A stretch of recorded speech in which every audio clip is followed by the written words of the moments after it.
Hi everyone. Hopefully your preparation is going well. These are the questions we are going to try in today's episode. These are some past year CAT questions we discussed in our arithmetic workshop.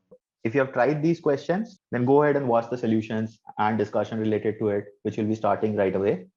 And if you have not tried it, we'll recommend you to try it once before you watch the solutions. Before we start today's discussion, let me take a moment to introduce some fascinating courses at Mathoratory.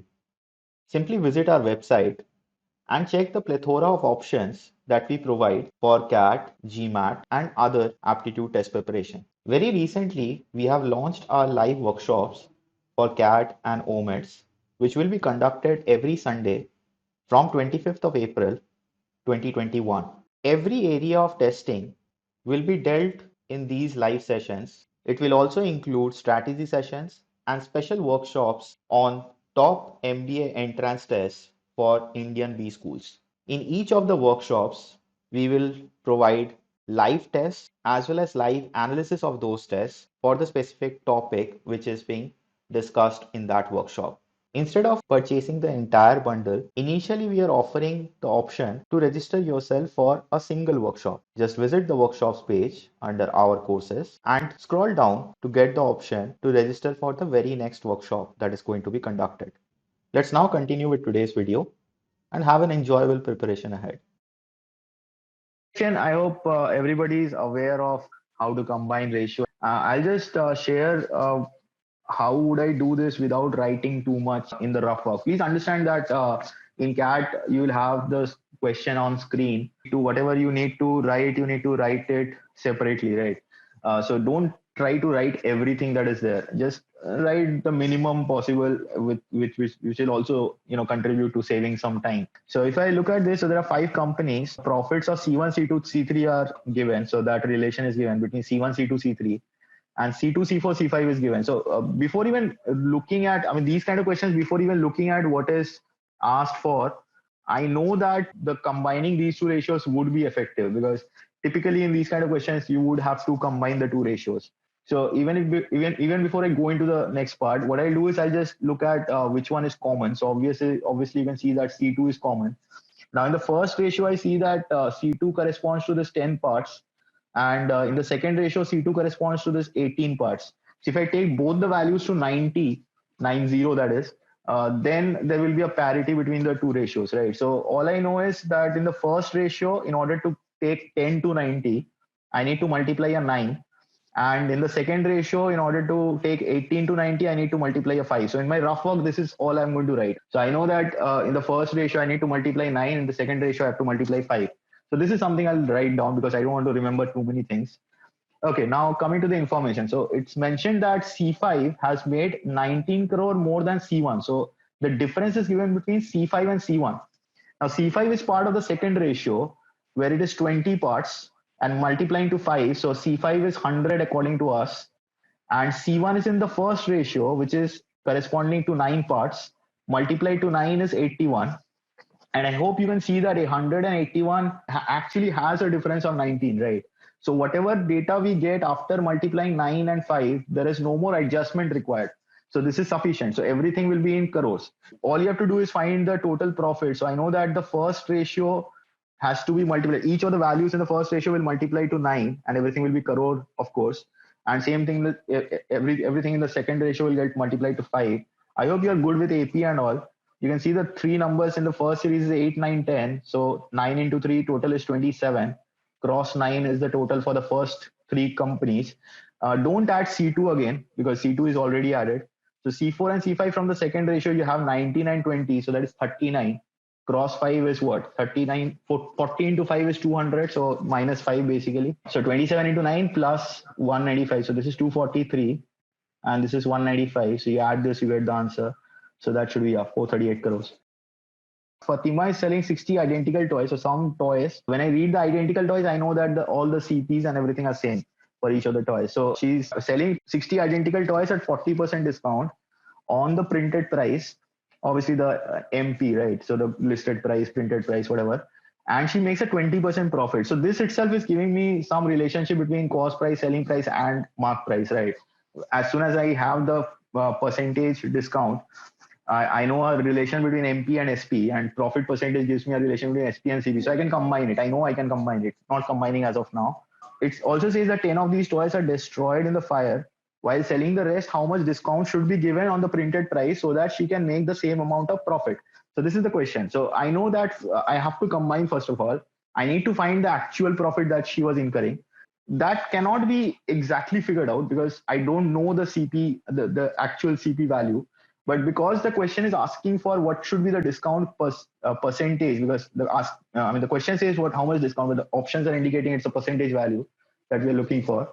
So as soon as you know it is a percentage thing that we are looking for, so the actual value will not matter that much, right? So first of all, let me work on that CPMP SP relation. So first thing, because there's a 40% discount, so I can say that MP and SP are related in 6 by 10. And also I can see that SP out of CP, because there's a 20% profit, is 6 by 5, right?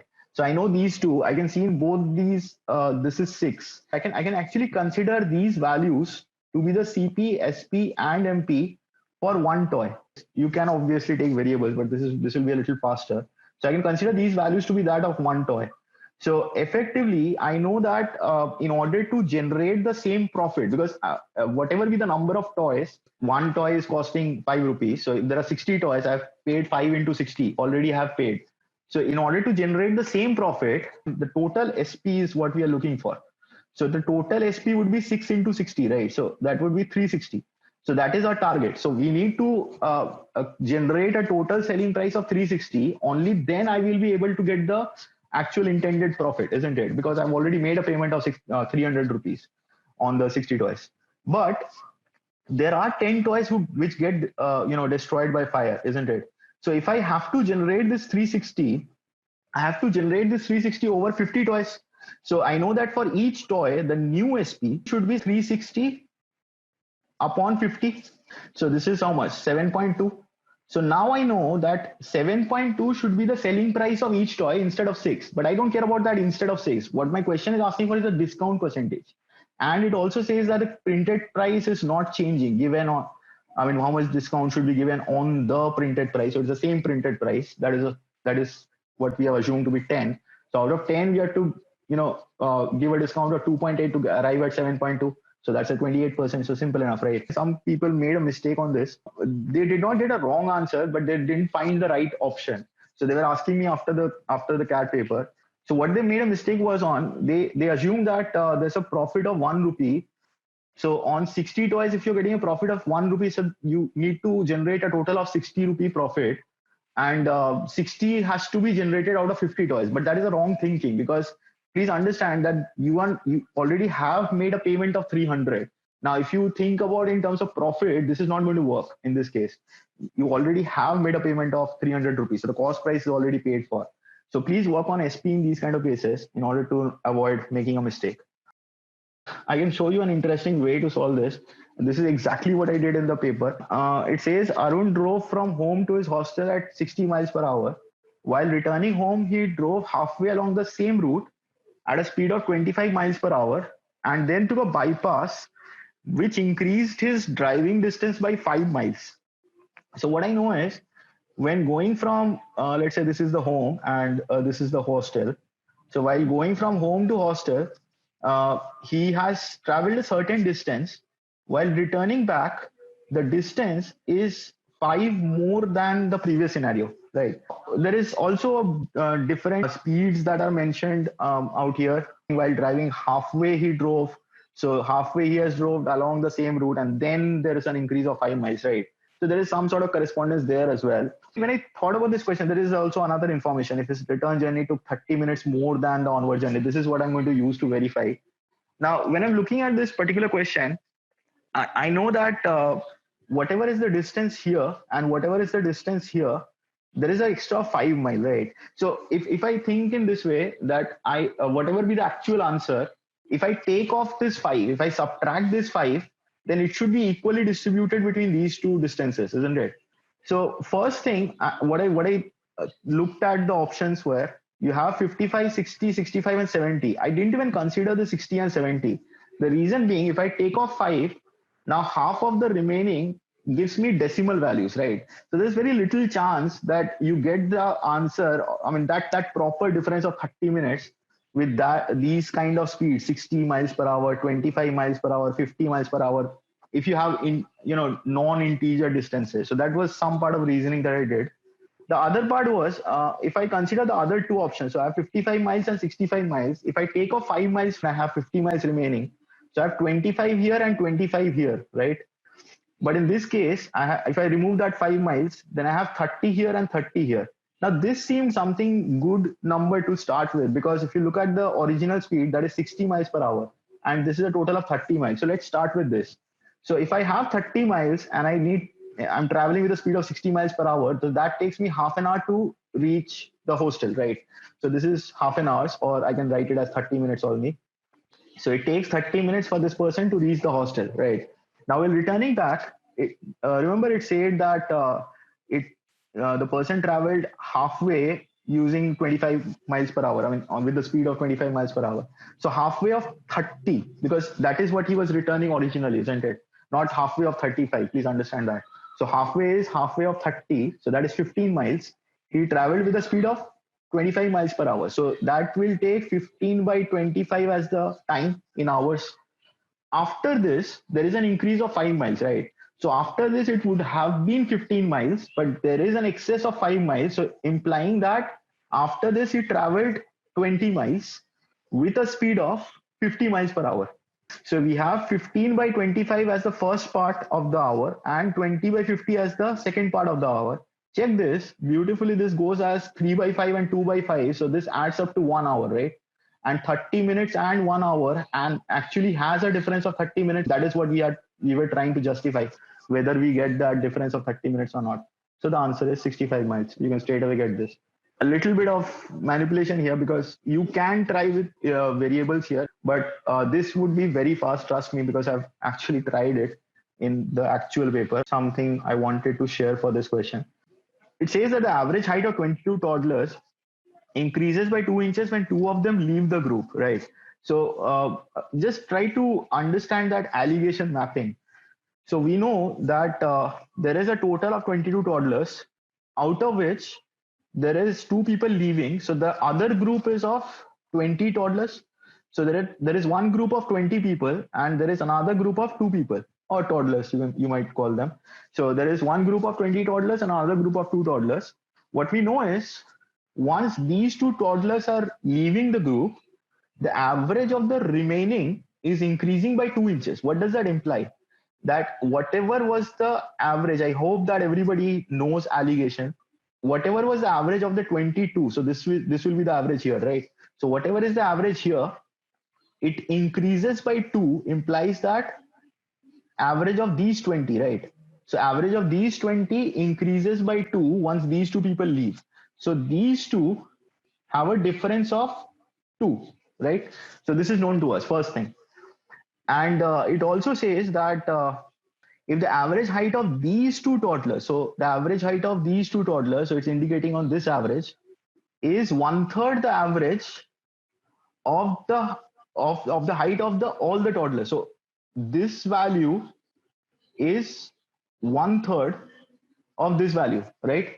Now, if you remember the chart of allegation, let me show you this. I hope you remember that this difference points here and this difference points here, isn't it? So if I consider that this value is, or something like this value is A and this value is 3A, because this is 1/3 of it. Now, this difference is already matching, right? There should be a difference of 2, and there is already this value itself is 2. So this difference should be 20, or what we know is the difference of 3A and A is 20, or 2A is 20.